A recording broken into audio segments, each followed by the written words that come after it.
Bangladesh police একাডেমির প্রশিক্ষণ পর্বে উত্তীর্ণ হতে ব্যর্থ হয় প্রশিক্ষণরত ৬ শিক্ষানবিশ সহকারী পুলিশ সুপারকে অব্যাহতি দেওয়া হয়েছে বলে জানিয়েছেন স্বরাষ্ট্র উপদেষ্টা অবসরপ্রাপ্ত লেফটেন্যান্ট জেনারেল জাহাঙ্গীর আলম চৌধুরী। রোববার রাজশাহীতে সাংবাদিকদের প্রশ্নের জবাবে তিনি একথা জানান। চলমান আইন শৃঙ্খলা পরিস্থিতি নিয়ে উদ্বিগ্ন না হওয়ার পরামর্শ দিয়ে উপদেষ্টা বলেন, এ নিয়ে সরকার সার্বিকভাবে তৎপর আছে।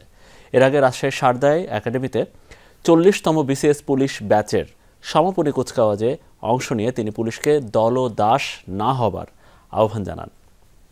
ভিশনের ফুলঝুরি মেগা অফারে ফ্রিজ কিনলেই পাচ্ছেন ১৬ পিসের আকর্ষণীয় গিফট বক্স একদম ফ্রি। রোববার শারদায় বাংলাদেশ পুলিশ একাডেমিতে ৪০তম বিসিএস সহকারী পুলিশ সুপারদের প্রশিক্ষণ সমাপনী কুচকাওয়াজে প্রধান অতিথি ছিলেন স্বরাষ্ট্র উপদেষ্টা। এই ব্যাচে মোট ৬৬ জন প্রশিক্ষণ গ্রহণ করলেও গত ২০ ফেব্রুয়ারি তাদের মধ্য থেকে ৬ জনকে অব্যাহতি দেওয়া হয়। সাংবাদিকরা এ নিয়েই প্রশ্ন করলে জবাব দেন উপদেষ্টা। না, আমার দপ্তর হলো, আমার এক কলিগ যদি বলে থাকে ওইটার উপরে তো আমি আমার আর কোনো কমেন্ট করার।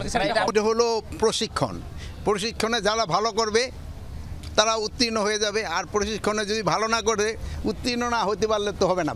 দেশের চলমান আইন শৃঙ্খলা পরিস্থিতির অবনতি নিয়ে সাংবাদিকদের অন্য এক প্রশ্নের জবাবে উপদেষ্টা দাবি করেন, কিছু বিচ্ছিন্ন ঘটনা ঘটলেও সার্বিকভাবে আইন শৃঙ্খলা পরিস্থিতি নিয়ে উদ্বেগের কিছু নেই। যাদের কাজের অবহেলা ছিল তাদের কিন্তু আমরা অ্যাটাচ করছি এবং তাদের আমরা আইনের আওতায় নিয়ে আসছি।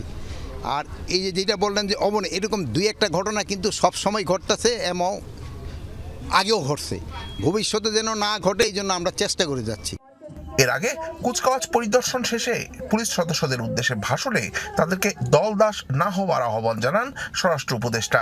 বলেন, সামাজিক মাধ্যম ব্যবহারেও অবলম্বন করতে হবে সতর্কতা। কোনো কায়েমি স্বার্থ যেন আপনাকে তাদের দলদাসে রূপান্তরিত করতে না পারে, সেই জন্য সর্বদা সতর্ক থাকতে হবে।